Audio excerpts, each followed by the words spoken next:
Hello friends, welcome to my classes. I hope you all are doing great. मैं Rashmi Srivastava. I hope आप सभी बहुत अच्छे होंगे और आपकी जो एग्ज़ाम की तैयारी है बहुत ही बेहतर तरीके से कर रहे होंगे। आज का जो टॉपिक है वो तो आप अच्छे से समझ ही गए होंगे कि क्या होने वाला है। उससे पहले हम इस टॉपिक को पढ़ेंगे भी और बहुत ही अच्छे से आज मैं आपको इस टॉपिक को क्लियर करा दूंगी। यानी कि ना सिर्फ ये स्क्रीन पर जो आपको 30 तद्भव तत्सम दिख रहे हैं, बल्कि मैं आपको तद्भव तत्सम की और भी बहुत सारे इम्पॉर्टेंट जो फैक्ट हैं उनको बताऊंगी नेक्स्ट वीडियोस में। और आज के बाद आपको तद्भव तत्सम को लेकर जो भी आपके मन में डाउट होगा वो सब क्लियर हो जाएगा। देखिए, सबसे बड़ी चीज़ क्या होती है, आपके पास पूरे यूट्यूब पर हर एक टॉपिक से रिलेटेड बहुत सारे वीडियोस बने हुए हैं। बहुत ऑप्शन है आपके पास बुक्स हैं, सब कुछ है। बट क्योंकि हमारे पास सब कुछ होते हुए भी अगर हमें किसी चीज़ को समझने का, पढ़ने का तरीका नहीं पता है, तो हम उसे चाहे कितनी बार कहीं से भी पढ़ें, हमें वो फैक्ट कभी क्लियर नहीं होगा। ठीक है, तो मेरे साथ आप बने रहिएगा। आज के बाद आपको तद्भव और तत्सम को पहचानने में कभी भी गलती नहीं होगी। और अगर आप यूपीपीसीएस या फिर समीक्षा अधिकारी की स्पेशली तैयारी कर रहे हैं तो ये आपके लिए बहुत ही इम्पोर्टेंट वीडियो होने वाला है। बिल्कुल भी लेट मत करिएगा। चलिए हम स्टार्ट करेंगे हमारा आज का टॉपिक।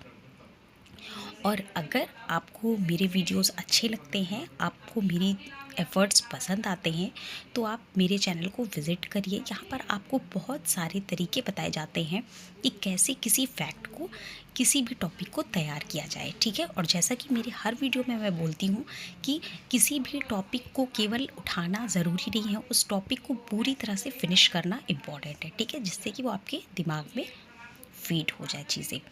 चलिए स्टार्ट करते हैं। और मैं बहुत सारी ट्रिक्स भी लेकर आती हूँ। मेरे हर वीडियोस में आपको एक ट्रिक ज़रूर मिलेगी जिससे कि आपका वो पूरा टॉपिक एक बार में ही क्लियर हो जाए। ठीक है, तो आप मेरे चैनल को विज़िट ज़रूर करिएगा और सब्सक्राइब कर लेंगे तो आप उससे सारे नोटिफिकेशन अच्छे से देख पाएंगे।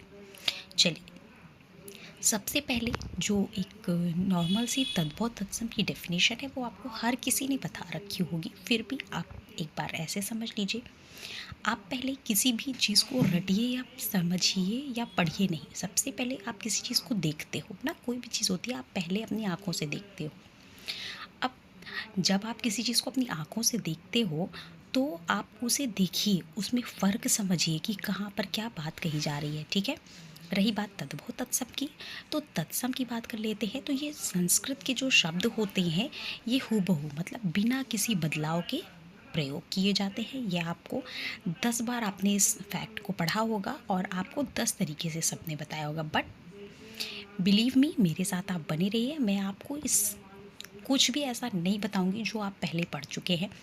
मैं आपको वो तरीका बताने वाली हूँ। आप लास्ट तक वीडियो में बने रहिएगा जिससे कि आपका आज के बाद तद्भव और तत्सम को पहचानने का नज़रिया ही बदल जाएगा। ठीक है, जैसा कि तत्सम संस्कृत के शब्द होते हैं जो कि हूबहू वैसे ही लिखे जाते हैं बिना किसी बदलाव के। वहीं तद्भव जो होते हैं ये हिंदी में आते आते कुछ इसमें बदलाव आप देखते हैं। ठीक, ये तो हो गई आपकी डेफिनेशन या फिर किताबी बात, जो भी बात है, लैंग्वेज है। अब हम पहले शब्दों को पढ़ते हैं, उसके बाद मैं आपको तरीका बताऊंगी। सियार का सियार है आपके जो ब्लू पेन से लिखे हुए हैं ये आपके तद्भव हैं, और जो आपके ब्लैक पेन से लिखे हैं ये आपके तत्सम हैं। ठीक, आपका कन्फ्यूजन क्लियर हुआ होगा।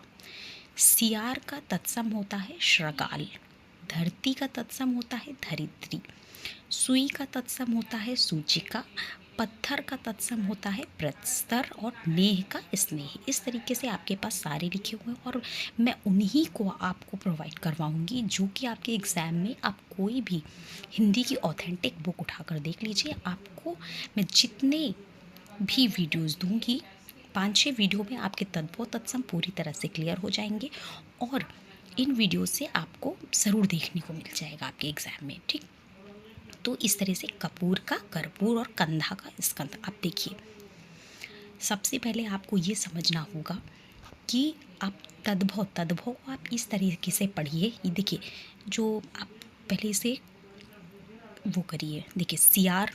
ठीक, आप आम भाषा में, ठीक, आप एक इंडियन हैं, ठीक। और जब भी आप कभी नॉर्मल भाषा में बात करते हैं तो आप यही कहेंगे सियार आ गया, ठीक। धरती ही बोलते हैं, क्या आप धरित्री बोलते हैं? नहीं। क्या आप क्या आप सूचिका बोलते हैं? नहीं। क्या आप प्रस्तर बोलते हैं? कि आप एक किसी ने बोला है कि जाओ एक पत्थर लेकर आओ तो आप बोलोगे प्रस्तर ले आओ? नहीं। ठीक है। क्या आप मौक्तिक बोलोगे? आप तो यही कहोगे एक मोती की अच्छी सी माला दिखा दो, है ना। क्या आप करपास बोलोगे? बिल्कुल भी नहीं, है ना। तो आप तो वही शब्द यूज़ करोगे जो आप रेगुलर यूज़ कर रहे हो, ठीक। तो आपको इससे ये सिर्फ समझाने का तरीका है, ये आपको अन्यथा नहीं लेना है, ठीक है। ये सिर्फ और सिर्फ आपको एक समझाने का तरीका है, यानी कि आम बोलचाल में। अब अगर आपके पास, मैं आपको इसके क्विज़ भी करवाऊंगी, ठीक है ना। इसके क्विज़ क्वेश्चंस भी मैं आपको करवाऊंगी, बट पहले इसको समझिए। आप आम भाषा में कपूर पढ़ते हैं ना कि कर्पूर पढ़ते हैं। कंधा दर्द हो रहा है ना कि स्कंध दर्द हो रहा है मेरा, ठीक। अब इसको पहचानने का यही सबसे बेहतर तरीका है, आप पहले उसे देखिए। कुछ ऐसे हैं जो कि अपवाद हैं, उनको मैं आपको अलग से प्रोवाइड करवाऊंगी और उसके लिए आपको बिल्कुल टेंशन लेने की ज़रूरत नहीं है। लेकिन उसी तरह खंड ग्रह आप नहीं बोलते, आप बोलोगे यहाँ कितना खंडहर है, यहाँ लोग कैसे रहते होंगे, है ना।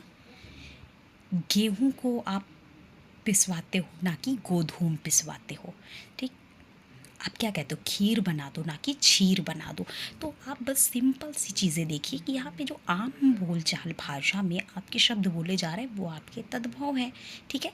अब आपको इसमें याद कैसे करना है? सियार का श्रगाल, ठीक। धरती का धरित्री, सुई का सूचिका, पत्थर का प्रस्तर, नेह का स्नेह। इसको 10 बार पढ़ेंगे आपको समझ में आएगा होगा। फिर आप क्या बोलते हो? आप अट्टालिका नहीं बोलोगे, आप बोलोगे अटारी से ज़रा सामान उतार दो। द्विवर, ठीक। देवर को आप देवर ही बोलते हो। जो शादीशुदा महिलाएं होती हैं उनके भाई के जो छोटा, उसके जो पति होते हैं उसका जो छोटा भाई होता है उसे देवर कहा जाता है। तो उसे द्विवर नहीं कहोगे, आप देवर ही बोलोगे। कपास को कपास ही बोलोगे, करपास नहीं बोलोगे, है ना। तो जो आम बोलचाल में आप बात कर रहे हो, कोक ही बोलते हैं ना। कोक का कुक्षी होता है, कपड़ा का करपट। ये वाले जितने, इनको मैं आपको अलग से करवाऊंगी, जैसे करपट है, मरकट है, ठीक है। ये वाले मैं आपको अलग से वीडियो प्रोवाइड करवाऊंगी। अखरोट का अक्षोट है। तो तद्भव पहचानने का बहुत ही आसान तरीका है और उसी के साथ साथ आपके तत्सम है। आप चलिए इनको याद कर लेते हैं कि ये याद कैसे होंगे। देखिए, खीर का छीर, खा हमेशा छा में बदलेगा, ठीक है। सुई का सूचिका, जब आप 8 से 10 बार इसको पढ़ोगे तभी आपको याद होगा। सहालक शुभ लग्न, सहालक देखो, सहालक कब होती है? जब कोई शुभ काम होता है। तो सहालक शुभ लग्न, लग्न यानी विवाह के टाइम पे सहालक होती हैं, ठीक है। जो व्यक्ति कोई भी कार्य कर रहे हैं अपने अपने कार्य से, तो बोलते नहीं है सहालक का टाइम है, हमें हमारे ऑर्डर्स लगे हुए हैं, ठीक। तो शुभ लग्न। कुम्हार का कुंभकार, वो उसके नाम से पता चल रहा है। फिर खिचड़ी, ये आप मार्क कर लीजिएगा, खिचड़ी का क्रसर होता है, क्रसर। क्रशर मीन्स खिचड़ी। आप एक वीडियो को 2 से 3 बार पढ़ेंगे आपको अच्छे से सारा याद हो जाएगा। अटारी का अट्टालिका, देखो अटारी का अट्टा, अटारी तक तो आपको खुद ही याद हो रहा, अट्टालिका, है ना। मोती का मौक्तिक, कपास का करपास, बच्चा को वत्स कहते हैं। वत्स जो है वो बछड़ा का भी तत्सम होता है। तो ये जब मैं आपको नेक्स्ट वीडियो में बताऊंगी तो कहीं पे मैं आपको मेंशन कर दूंगी इसको, ठीक है। फिर आपका केवट, और ये जितने यहाँ पर दिए हुए हैं ये सब कहीं ना कहीं आपके UP PCS, RO ARO, UPSC हर जगह कहीं ना कहीं पूछे गए हुए हैं। बाघ का तत्सम ये आरओ एआरओ में पूछा गया है, यानी आपके समीक्षा अधिकारी में, यानी कि जो कि होता है वल्गा। तो उसे जरूर याद रखिएगा, बाघ का तत्सम है वल्गा। नेवले का तत्सम होता है नकुल। चमेली का चंपक बेली। बादल का वारिद, वारिद माने बादल, बादल। और जो आपके कमल हैं इनसे रिलेटेड मैं आपके सारे कन्फ्यूजन दूर कर दूंगी। फिर है आपका गेरू, गेरू आप सभी जानते हैं उसका तत्सम होता है गैरिक। कहार का है स्कंद भार। पान का तांबूल, इसको भी मार्क कर लीजिए, ज़रूर पूछा जाता है। फिर है आपका दही का दधी, 1000 बार पूछा गया है। फिर है आपका खंडहर जिसका है खंड ग्रह। गेहूं का गोधूम, ये तो आप डबल स्टार कर लीजिए इसको, क्योंकि ये कई बार पूछा गया है एग्ज़ाम में। कई बार क्या, मोस्ट ऑफ द टाइम आपको ये देखने को ही मिलता है एक क्वेश्चन। ठीक है। उसके बाद है आपका नेह, नेह का है स्नेह। ठीक। और सुई का सूचिका, पत्थर का प्रस्तर, सियार का श्रृंगार। तो ये कुछ इम्पॉर्टेंट तत्व तत्सम है जो कि आपके एग्ज़ाम के लिए भी ज़रूरी है, और आपको मैंने तरीका भी बताया है कि उसे कैसे याद रखना है, कैसे उसकी पहचान करनी है। फिर जब मैं आपको तत्व तत्सम बताऊंगी, मैं फिर आपको इसके तरीके को और डिफरेंट तरीके से कैसे समझ सकते हैं उसको भी मैं आपको बताऊंगी। अगर आपको ये वीडियो अच्छा लगा हो तो चैनल को सब्सक्राइब ज़रूर करिएगा। मिलते हैं नेक्स्ट वीडियो में, तब तक के लिए टेक केयर।